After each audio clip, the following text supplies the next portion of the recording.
할렐루야. 우리 좌우에 계시는 성도님들과 함께 인사하겠습니다. 괜찮습니다. 네. 다 해결되었습니다. 네. 네. 우리 방송실에서 우리 전도사님들이 막 땀을 뻘뻘 흘리면서 지금 당황해하고 계셨는데 그래도 마이크가 나오게 되어서 얼마나 감사한지 모르겠습니다. 괜찮습니다. 우리 전도사님들. 네. 이제 평안하게 예배 드리면 될 것 같아요. 저희가 이제 수요일마다 웨스트민스터 소요리 문답을 통해서 말씀을 나누는 중에 있습니다. 오늘은 또 이제 10계명의 마지막 10번째 계명에 대해서 말씀을 좀 나누려고 하는데요. 79문에 소요리 문답 79문에 보면 10번째 계명은 무엇입니까? 라고 질문했을 때 우리가 함께 읽은 말씀이지만 10번째 계명은 내 이웃의 집을 탐내지 말지니라. 내 이웃의 아내나 그의 남종이나 그의 여종이나 그의 소나 그의 나귀나 물은 내 이웃의 소유를 탐내지 말지니라 하신 것이다. 이렇게 되어 있습니다. 우리가 이제 10계명을 하나씩 좀 살펴보고 생각할 때 종종 이것을 겉으로 드러나는 행동 중심의 규범 정도로 우리가 여기는 경우가 참 많습니다. 그렇게 알고 계시는 분들이 참 많죠. 왜냐하면 우상을 만들지 말아라, 도둑질하지 마라, 살인하지 말라, 이 대부분 계명들이 구체적인 어떤 행위에 대한 금지 명령처럼 보여지기 때문에 그렇습니다. 그런데 우리가 그동안 쭉 말씀을 살펴보면서 짚어왔지만 하나님의 율법은 가시적인 행동의 단순한 외적인 일치 그 이상을 요구한다는 것을 우리가 알 수 있습니다. 왜냐하면 우리의 행동은 우리의 내면에서 우리의 마음에서부터 비롯되는 것이기 때문에 그렇습니다. 그래서 이 계명들은 대부분 우리의 행동뿐만 아니라 내적인 거룩과 마음의 이 순전함을 요구하는 이 하나님의 말씀이죠. 계명, 계시였습니다. 그래서 우리는 그동안 소유에 대한 바른 청지기적인 인식, 하나님의 형상에 대한 바른 이해, 이런 내용들을 계명 너머에 있는 계명의 배경에 깔려져 있는 이야기들을 쭉 다루어 왔습니다. 오늘 저와 여러분이 이제 다루어야 될 마지막 10번째 계명은 그런 계명들 중에서도 조금 더 특별한 방식으로 우리에게 하나님의 말씀을 보여주는 계명인데요. 다른 9가지 계명 모두가 어쨌든지 간에 가시적으로 외적인 행위와 관련되어 있는 것처럼 보이는 반면에 10번째 계명은 오직 탐심에 대해서, 그러니까 우리의 마음과 이 내적인 상태에 집중되어 있는 계명이기 때문에 더 그렇습니다. 그러니까 눈에 보이지 않는 마음, 말로 표현되지 않는 욕망, 겉으로는 아무 일도 일어나지 않을 것 같지만 속에서 꿈틀거리는 갈망함과 이 비교, 시기, 불만, 바로 이런 것들을 하나님이 10번째 계명을 통해서 저와 여러분에게 보여주시기 때문에 그렇습니다. 여러분, 성경이 계속해서 우리에게 말씀하는 것 중에 하나는 무엇이냐면 하나님은 우리의 겉모습뿐만 아니라 우리의 마음과 생각을 감찰하시는 분이시고 중심을 보시는 분이라고 늘 말씀한다는 사실이죠. 그런 의미에서 탐내지 말라는 명령은 단순히 무엇을 하지 말아라 그런 영역이 아니라 그런 생각과 마음조차 품지 말라는 하나님의 깊은 경고가 그 안에 담겨져 있다는 것입니다. 왜냐하면 앞에서도 얘기했지만 죄는 항상 겉으로 드러나는 행동 이전에 무엇이 이미 안에 있는 거죠? 내적인 동기가, 이 내면에서 죄는 이미 시작되기 때문에 그렇습니다. 그래서 야고보서 1장 14절과 15절 말씀에 보면 이렇게 말씀합니다. 우리 같이 한번 읽겠습니다. 야고보서 1장 14절과 15절입니다. 시작. 오직 각 사람이 시험을 받는 것은 자기 욕심에 끌려 미혹됨이니 욕심이 잉태한 즉 죄를 낳고 죄가 장성한 즉 사망을 낳느니라. 아멘. 즉 죄는 욕심에서부터 시작되고 그 마음을 다스리지 않으면 결국 무엇으로 이어집니까? 죄된 행위로 이어지고 그 죄는 결국 우리를 죽음에까지 이르게 한다는 사실을 성경은 이야기하고 있다는 거예요. 그러니까 사랑하는 성도 여러분, 하나님은 단지 우리가 나쁜 일을 하지 않는 사람, 그 정도가 되기를 원하시는 게 아닙니다. 하나님은 우리가 정결한 마음으로 살아가기를 요구하시고 원한다는 거예요. 다른 사람과 비교하거나 시기하거나 불평하는 마음이 아니라 감사하고 자족하며 다른 사람의 유익까지 바라는 넉넉하고 경건하며 진실한 마음으로 살아가기를 원하신다는 사실입니다.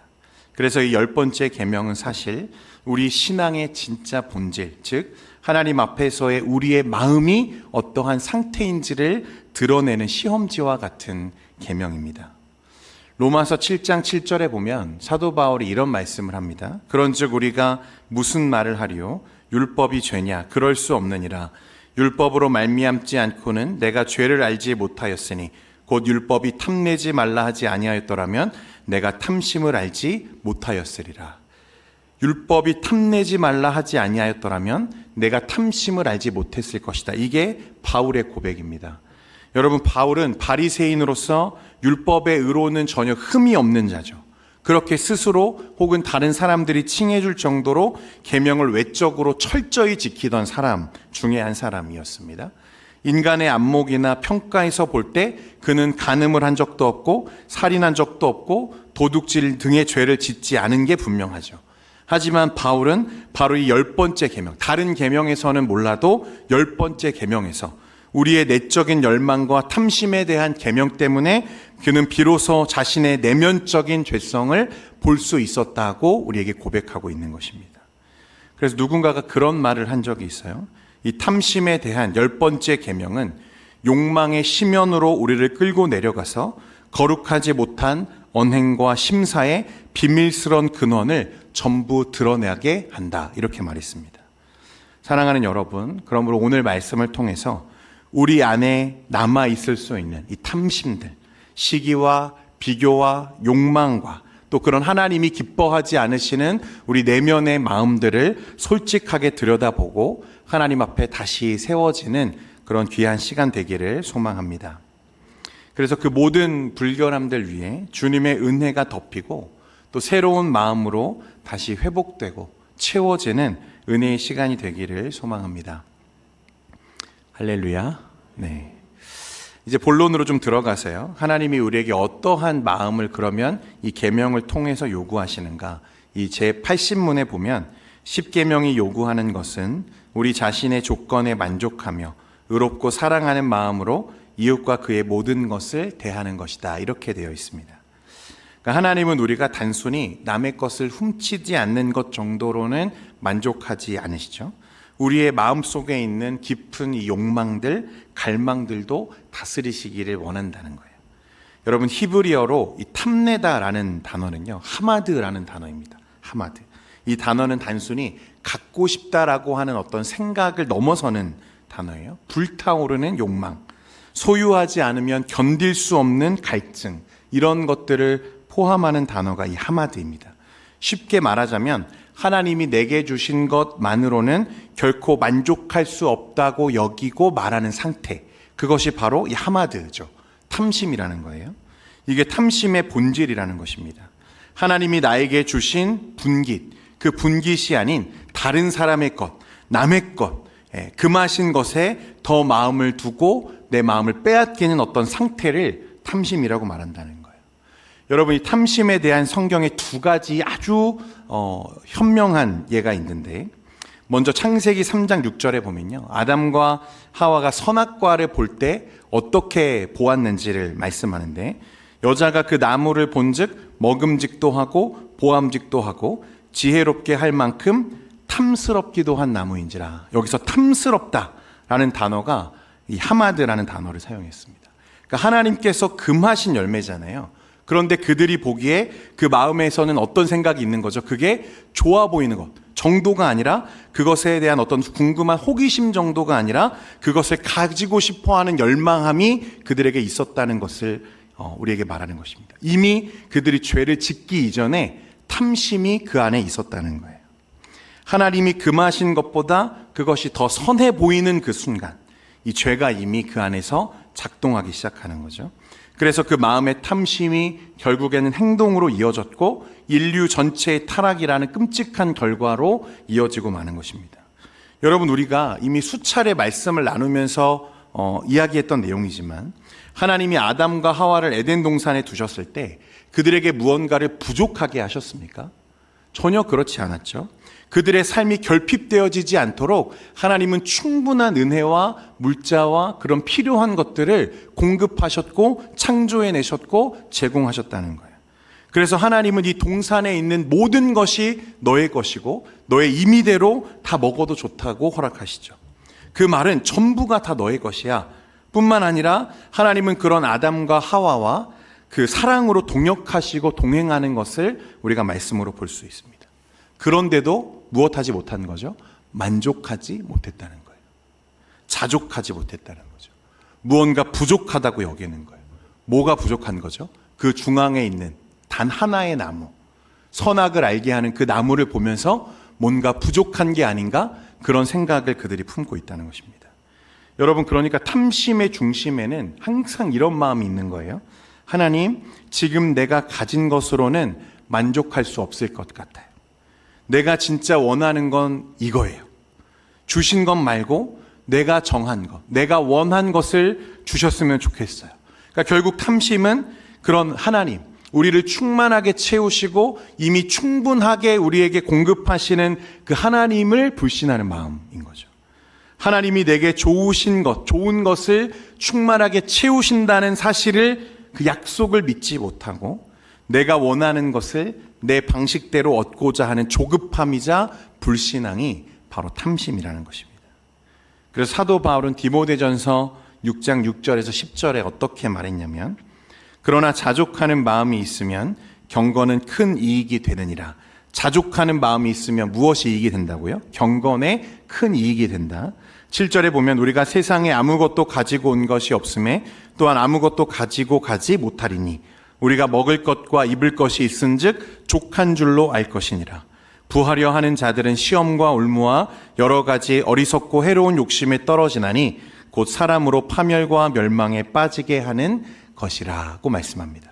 10절 말씀 같이 한번 읽겠습니다. 우리가 잘 아는 말씀인데 10절 말씀 같이 읽습니다. 시작. 돈을 사랑함이 일만 악의 뿌리가 되나니 이것을 탐내는 자들은 미혹을 받아 믿음에서 떠나 많은 근심으로써 자기를 찔렀도다. 아멘. 그러니까 자족함이 없는 자들, 늘 무언가를 부족하다고 여기고 나에게 충분히 충만하게 주시는 그 하나님을 인정하지 못하는 이 탐심이 무엇으로 향하게 만듭니까? 돈을 사랑하게 만들고 곧 돈을 사랑함이 일만 악의 뿌리가 된다고 오늘 말씀하고 있다는 거예요. 이 탐심의 무서움이죠. 단순히 물질을 좋아하는 마음 정도가 아니라 하나님을 의심하게 하고 하나님을 인색한 분처럼 여기게 만들고 하나님을 의지하기보다 다른 무언가 하나님 대신에 의지할 것을 찾게 만드는 그 시작점이 바로 탐심이라는 것입니다. 그래서 하나님보다 돈을 더 의지하고 하나님보다 성공을 더 갈망하는 그런 마음들, 여기서 바로 시작된다는 것. 그 마음이 결국 사람의 인생을 나락으로 망가뜨리는 시작이라는 것입니다. 여러분, 여호수아 7장에 보면 이 아간의 범죄에 대한 이야기가 나오죠. 하나님이 여리고 전투 이후에 뭐라고 명령하셨냐면, 너는 그 전쟁에서 어떤 전리품에도 손을 대지 말아라, 이렇게 명령하시죠. 여리고 전투는 왜냐하면 하나님의 승리, 하나님의 전쟁이었어요. 여러분, 그도 그럴 것이 이스라엘 백성이 여리고 성을 무너뜨리는 데 있어서 뭔가 한 게 있습니까? 기여한 게 있나요? 없죠. 주위를 그냥 하나님 말씀 따라서 뱅글뱅글 돈 것밖에는 한 게 없습니다. 그리고 마지막 날 7바퀴를 돌고 함성을 질렀더니 어떻게 됐어요? 이 견고한 여리고성, 당시 난공불락의 요새라고 여겨졌던 여리고성이 두부처럼 무너져 내렸습니다. 근데 그게 끝이죠. 여러분, 이런 전쟁이 어디 있습니까? 그러니까 이 전쟁은 그냥 전쟁이 아니라 상징적인 전쟁이었어요. 하나님의 전쟁, 의로움과 불의의 싸움, 그리고 부정과 불신을 향한 거룩함의 심판. 그래서 하나님은 그 전쟁이 나에게 속한 전쟁이라고 말씀하시고 그 전쟁에서 너희는 아무 전리품도 챙기지 말라고 말씀하셨다는 거예요. 그런데 아간이 몰래 외투 한 벌과 은과 금을 숨기죠. 21절 말씀에 이렇게 말씀합니다. 우리 같이 한번 보겠습니다. 시작. 내가 노력한 물건 중에 시나이산의 아름다운 외투 한 벌과 은 200세겔과 그 무게가 50세겔 되는 금덩이 하나를 보고 탐내어 가졌나이다. 보소서 이제 그 물건들을 내 장막 가운데 땅속에 감추었는데 은은 그 밑에 있나이다 하더라. 여러분 여기서 제가 빨간색으로 탐내어 가졌나이다 했는데 보고를 빠뜨렸습니다. 순서를 보면 보고, 탐내고, 어떻게 했다? 가졌다. 이게 순서예요. 죄를 짓게 되는 루트입니다. 순서. 보고, 탐내고, 가졌다. 여러분, 죄가 우리 안에서 움직이는 방식들은 늘 이런 거죠. 아간의 마음에 들어있는 이 탐심, 그것을 보았고 탐심을 가졌고 그리고 그것을 갖기 위해 행동하는, 그리고 그 결과는 우리가 너무 잘 아는 것처럼 비극적이었죠. 한 사람의 탐심 때문에 이스라엘 백성 전체가 패배하고 아간과 그의 가족은 전부 죽임을 당했습니다. 이게 탐심의 무서움이에요. 여러분, 탐심은 나 혼자만 죽게 하지 않습니다. 내가 속한 가정, 내가 속한 공동체를 무너뜨리는 죄악이 될 수 있다는 거예요. 오늘날 사람들은 이 탐심에 대한 경계심이 너무 없는 것 같아요. 그래서 우리는 늘 누군가와 나를 비교하는 삶을 살죠. 나는 왜 저 사람처럼 잘 되지 못할까? 저 사람은 벌써 승진을 했는데 나는 왜 그러지 못할까? 이런 마음이 쌓이면 우리는 이제 감사 대신 불평을 털어놓기 시작하고 자족 대신 질투와 시기에 빠지기 시작하죠. 그리고 탐심은 우리를 조용히 그러나 깊이 있게 무너뜨리는 시작을 그때부터 시작해 가는 거예요. 그러니까 이 마음, 탐심을 방치하면 결국 하나님을 바라보지 않게 되고 우리의 믿음은 껍데기만 남고 내 인생의 기준이 하나님이 아니라 남과 비교한 그 내 기준 위에 세워져 가는 삶을 이제 살기 시작하는 것입니다. 이게 탐심의 무서움이에요. 탐심을 하나님은 왜 그토록 경계하라고 우리에게 말씀하시는가? 그 이유는 우리의 불평, 비교, 시기, 욕망은 결국 하나님의 주권을 부정하는 것에서부터 시작되기 때문에 그렇습니다. 사탄이 주는 마음이라는 거예요. 사랑하는 성도 여러분, 여러분의 하나님은 어떤 하나님이십니까? 우리 하나님은 부족함이 없는 하나님인 줄 믿습니다. 할렐루야. 하나님은 늘 우리에게 풍성하시고 하나님은 늘 우리에게 전부를 주시는 하나님이시기 때문에 그렇습니다. 여러분 이 사실을 믿으십니까? 로마서 8장 32절에 사도 바울이 뭐라고 말하냐면 자기 아들을 아끼지 아니하시고 우리 모든 사람을 위하여 내주시니가 어찌 그 아들과 함께 모든 것을 우리에게 주시지 아니하겠느냐. 할렐루야. 여러분 이것이 하나님의 약속이죠. 하나님은 우리를 사랑하시되 목숨을 다해서 사랑하시는 하나님이십니다. 하나님이 정말 내 안에 온전히 계시다면 여러분 그 삶에는 부족함이 없다고 고백할 수밖에 없다는 거예요. 그래서 시편 23편의 다윗이 우리에게 뭐라고 고백합니까? 여호와는 나의 목자시니 내게 무엇이 없다? 부족함이 없으리로다. 할렐루야. 이게 10번째 계명을 통해서 주님이 우리에게 주시는 메시지예요. 그러니까 우리는 어떤 고백을 하기를 주님이 원하세요? 하나님 한 분만으로 내가 충분합니다. 하나님만 계시면 내가 족합니다.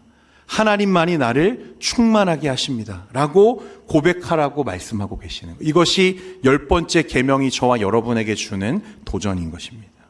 무엇을 요구하시는가? 단지 그것을 탐내는 마음을 절제하라 정도가 아니라 하나님은 하나님 한 분만으로 내가 충분하고 충만하다는 사실을 고백하기를 원하신다는 거예요. 여러분 그렇게 고백할 수 있기를 주님의 이름으로 축원드립니다. 또 하나는 성경은 탐심을 단지 욕심이나 욕망 정도로 취급하지 않는다는 것입니다. 하나님은 탐심을 뭐라고 부르냐면 우상숭배다 이렇게 부르세요.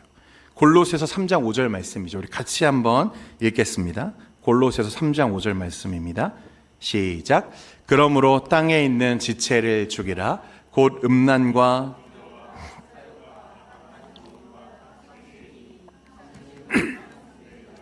아멘. 왜냐하면 탐심은 하나님보다 다른 것을 더 소중하게 여기는 마음이기 때문에 그렇습니다. 하나님보다 더 갖고 싶은 것, 하나님보다 더 기대고 싶은 어떤 대상들, 내 마음의 주인이 하나님이 아니라 내가 원하는 그것이 되는 순간, 그게 곧 우상이죠. 그러니까 우상 숭배는 단지 금송아지나 불상 앞에 절하는 것이 아니라 우리의 마음이 하나님보다 사랑하는 그 무언가로 향하고 채워지는 그 순간이 우상숭배죠. 그 대상이 물질이든 인기든 외모든 자녀이든 성공이든 상관없이 그 순간 우리는 하나님이 아닌 다른 것을 신처럼 여기는 죄를 범하게 된다는 것입니다. 여러분, 그러므로 이 10번째 계명이 또한 우리에게 요구하는 것은 오직 하나님 한 분만 사랑하고 하나님 한 분만 섬기는 자가 되라는 것입니다. 여러분, 하나님 한 분만 사랑하고 섬기는 저와 여러분 되기를 소망합니다. 이게 10번째 계명이 우리에게 요구하는 것이죠. 그러면 이 계명이 우리에게 금하는 것은 무엇이냐? 이 소요리 문답 81문에 보면 이렇게 말합니다. 우리 답을 같이 한번 읽겠습니다. 시작. 10번째 계명에서 금하는 것은 우리가 가진 것에 대하여 불만족하여 이웃의 행복을 시기하거나 좋지 않게 여기는 것과 이웃에게 속한 어떤 것에 대한 모든 부당한 행위와 감정들이다. 그러니까 이 계명은 그 웨스트민스터 학자들에 의하면 이웃의 것을 갈망하고 시기하며 하나님이 내게 주신 분깃을 불만족스럽게 여기는 모든 태도와 감정, 이 생각 자체를 금하시는 계명이다, 이렇게 말하죠. 왜냐하면 탐심이 단순히 우리 안에만 머무는 죄가 아니기 때문에 그렇습니다. 탐심은 마음에만 머무르지 않고 어떤 특징이 있냐면 반드시 밖으로 흘러나오게 되어 있어요. 그리고 그 결과가 앞에서 본 것처럼 나의 인생뿐만 아니라 그 가정, 또 공동체를 파괴하고 무너뜨리고 하나님의 영광을 가리게 만들 수 있다는 것입니다. 여러분, 대표적인 게 사무엘하 11장에 보면 다윗이 우리아의 아내인 밧세바를 탐하는 사건이 나오죠. 여러분, 다윗이 그 왕궁 지붕에서 이렇게 가다가 무엇을 보게 되냐면 밧세바가 옥상에서 목욕하는 것을 보게 됩니다. 그리고 곧 마음속에 탐심이 일어나죠. 저 여인을 내가 갖고 싶다. 그런데 여러분, 말씀을 잘 읽어보면요, 이 다윗이 충분히 중간에 그 죄를 멈출 수 있었습니다. 신하들을 시켜서 알아보게 했어요. 그러니까 그 여인이 누구라는 걸 알았죠? 자기의 충신 우리아의 아내라는 사실을 사전에 그가 인지했습니다. 그러면 그 보고를 받았을 때, 아, 이 여인은 내가 취하면 안 되는 사람이구나, 내가 취할 수 없는 여인이구나, 이걸 다윗이 몰랐을까요, 여러분? 다윗이 그냥 사람이 아니잖아요. 어떤 사람이죠? 하나님 마음에 합한 자. 하나님이 그토록 사랑하는 다윗이 이것을 몰랐을 리가 없죠. 그런데 어땠습니까? 멈추지 못하는 거예요. 그리고 그 여인을 데려와라 했는데요, 말씀에 자세히 보니까 하필이면 이 밧세바가 부정해진 상태였다는 거예요. 이 3절과 4절 말씀인데 우리 같이 한번 보겠습니다. 사무엘하 11장 3절과 4절 같이 보겠습니다. 시작. 다윗이 사람을 보내 그 여인을 알아보게 하였더니 그가 아뢰되 그는 엘리암의 딸이요 햇사람 우리아의 아내 밧세바가 아니니까 하니, 다윗이 전령을 보내어 그 여자를 자기에게로 데려오게 하고 그 여자가 그 부정한 깨끗하게 하였으므로 더불어 동침함에 그 여자가 자기 집으로 돌아가니라. 그러니까 다윗은 부정해져 있는 그 밧세바가 다시 깨끗하게 될 때까지 뭐 했어요? 기다렸어요. 그리고 기다려서 결국에는 그와 동침했습니다. 집요하죠. 여러분, 탐심은 늘 이런 것입니다. 그 안에만 머물러 있지를 않는다는 거예요. 늘 밖으로 표출될 수밖에 없는 거죠. 그 이후의 내용은 여러분들이 더 잘 아시잖아요. 자신의 간음을 무마하고 덮기 위해서 다윗은 더 굴욕적이고 더 집요한 죄를 짓기 시작하죠. 이 밧세바가 임신을 했어요. 그래서 어떻게 합니까? 먼저 우리아를 전쟁터에서 불러들였습니다. 그리고 그에게 이제 집에 가서 쉬어라, 특별 포상 휴가를 주었어요. 여러분, 그런데 왜 휴가를 주었을까요? 집에 가서 그 아내와 무엇하라고요? 동침하라고요. 그러면 자신이 저 밧세바를 취해서 자신이 그를 임신하게 한 사실을 덮을 수 있을 거라고 여겼다는 거예요. 얼마나 치밀한 이 죄입니까? 그런데 이 충직한 우리아가 미련하게도 아직 전쟁 중인데 나만 어떻게 내 아내를 품을 수 있습니까? 그래서 집에 들어가지를 않아요. 막 술도 먹여보고 설득도 해보고 막 해보는데 그렇게 안 되는 거예요. 집에 들어갔다가 그냥 잠만 자고 다시 나와서 전쟁터로 향합니다. 결국에는 그 다윗은 우리아를 전쟁터 가장 선봉에 내몰아서 그를 죽게 하는 거죠. 여러분 보세요. 탐심 하나가 간음으로, 그리고 거짓된 삶으로, 심지어는 무엇까지 이어집니까? 살인으로 이어지는 거예요.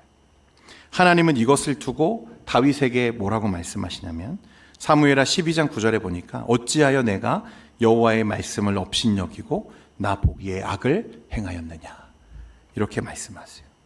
여러분, 탐심은 그러니까 사람이 통제할 수 있는 거다 없는 거다? 없는 거다, 이 말씀을 하는 거예요. 누구도 실패했습니까? 심지어 다윗도 실패한 사실이에요. 여러분, 다윗보다 거룩한 분 여기 계십니까? 다윗보다 더 믿음이 내가 더 크다 자신할 수 있는 분 계십니까? 다윗도 자신의 내면에 있는 그 탐심은 제어하지 못했다는 거예요. 그러니까 우리 안에 일어나는 이 탐심을 여러분 절대로 가볍게 여기셔서는 안 됩니다. 우리가 마치 하나님, 지금 제가 좀 제 삶이 만족스럽지 않습니다, 하나님의 인도가 부족한 것 같습니다 라고 말하는 것은 여러분 사실 그 죄를 시작하는 그 시작점인 거죠. 탐심은 결국 하나님의 주권에 대한 반역으로 이어지고 우리의 영혼을 잠식시키고 조용한 독과 같이 우리를 서서히 죽여가는 그런 죄라는 것입니다. 그러면 우리는 어떻게 그 탐심을 제어하고 하나님이 말씀하시는 그런 경건하고 거룩한 삶을 살 수 있는가? 빌립보서 4장 11절에서 13절 말씀에 사도 바울이 아주 중요한 이야기를 우리에게 합니다. 우리 이 말씀 같이 한번 읽겠습니다. 시작. 내가 궁핍함으로 말하는 것이 아니니라. 어떠한 형편에든지 나는 자족하기를 배웠노니 나는 비천에 처할 줄도 알고 풍부에 처할 줄도 알아. 모든 일 곧 배부름과 배고픔과 풍부와 궁핍에도 처할 줄 아는 일체의 비결을 배웠노라. 내게 능력 주시는 자 안에서. 아멘, 할렐루야. 바울은 나는 원래 경건한 사람이야 라고 우리에게 말하고 있지 않죠. 뭐라고 말합니까? 자족하기를 배웠다, 이렇게 말해요. 배웠다. 그 말은 이것은 여러분 훈련되어지는 부분이라고 말하는 거예요. 배워야 하는 훈련. 예전에 이런 말이 있어요.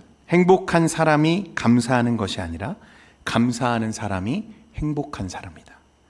여러분, 그러니까 우리에게 이 자족하기를 배웠다라고 하는 말은 무엇을 말하냐면 그는 감사하는 삶을 훈련했다는 말과 다르지 않다는 것입니다. 감사는 상황에서 나오는 게 아니라 믿음에서 나오는 거죠. 믿음의 영혼의 반응.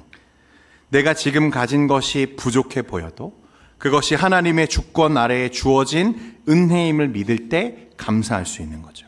그래서 감사는 탐심을 해독하는 하나님의 백신과 같다고 말하는 거예요. 제레미 테일러라고 하는 목사님이 이런 말을 했습니다. 탐심은 가진 것을 누리지 못하게 만들고 감사는 적게 가진 것을 넘치도록 느끼게 한다. 다시요. 탐심은 가진 것을 누리지 못하게 만들고 감사는 적게 가진 것도 넘치도록 느끼게 만든다. 사랑하는 여러분, 탐심은, 그러니까 우리 안에 있는 내면에 있는 욕망은 저와 여러분이 의지로 조절하거나 억제할 수 있는 부분이 아니라는 거예요. 어떻게 해야 된다는 거죠? 그것을 억지로 끊으려고 하는 것이 아니라 무엇을 시작해야 됩니까? 감사를 훈련해야 된다는 것을 말하는 거예요. 감사를 시작하는 여러분 되시기를 바랍니다. 이 감사가 오직 이 탐심을 눌러 이기게 하는 하나님의 능력이고 비결이라는 거예요. 우리가 현실에서 자주 빠지는 함정들이 이거잖아요. 저 집은 왜 저렇게 넓을까? 나는 왜 저 사람만큼 능력이 있지 못할까? 왜 이렇게 나는 잘 안 풀릴까? 나는 왜 이렇게 운이 없지? 왜 나만 항상 이 모양이지? 비교는 불만을 낳고 불만은 반드시 탐심으로 이어지고 탐심은 반드시 무너지는 삶을 만들죠. 고린도후서 10장 12절에 보면 우리는 자기를 칭찬하는 어떤 자와 더불어 감히 짝하며 비교할 수 없노라. 그러나 그들이 자기로서 자기를 헤아리고 자기로서 자기를 비교하니 지혜가 없도다. 이렇게 말합니다. 그러니까 비교는 어리석은 자의 길이라는 거예요. 하나님이 내게 주신 분깃을 믿음으로 받지 못할 때 우리는 계속해서 다른 사람들과 내가 가진 것을 비교하면서 스스로를 원망하고 그렇게 자족하지 못하게 되는 거죠. 그러므로 여러분, 우리는 매일매일 이 훈련을 해가야 돼요. 오늘 숨 쉴 수 있어서 감사하고, 오늘 내 가족과 함께 식사할 수 있는 그 자리가 감사하고, 오늘도 예배할 수 있어서 감사하고, 언제 아멘 하시는지 제가 보겠습니다. 오늘도 내게 말씀 주시는 하나님이 계셔서 감사하고, 할렐루야. 이 작은 것부터 감사를 시작하기 시작하면 여러분, 우리 마음속에 있는 자꾸만 드러나는 이 욕심들이 조금씩 희석되어지고, 나머지 종국에는 내 안에 부어주신 그 하나님의 은혜가 얼마나 큰지를 바라볼 수 있는 믿음의 눈이 우리에게 형성되기 시작하는 것입니다. 그래서 그런 것들이 훈련되고 또 훈련되면 어느 경지에까지 이르게 되냐면, 베드로전서 4장 13절에 보면 오히려 너희가 그리스도의 고난에 참여하는 것으로 즐거워하라. 이는 그의 영광을 나타내실 때에 너희로 즐거워하고 기뻐하게 하려 함이라. 할렐루야. 무엇에까지 기뻐하게 된다고요? 고난에까지. 오늘 내 삶에 있는 그 고난마저도 하나님의 은혜의 자리라고 고백할 수 있는 날이 오게 된다는 것입니다.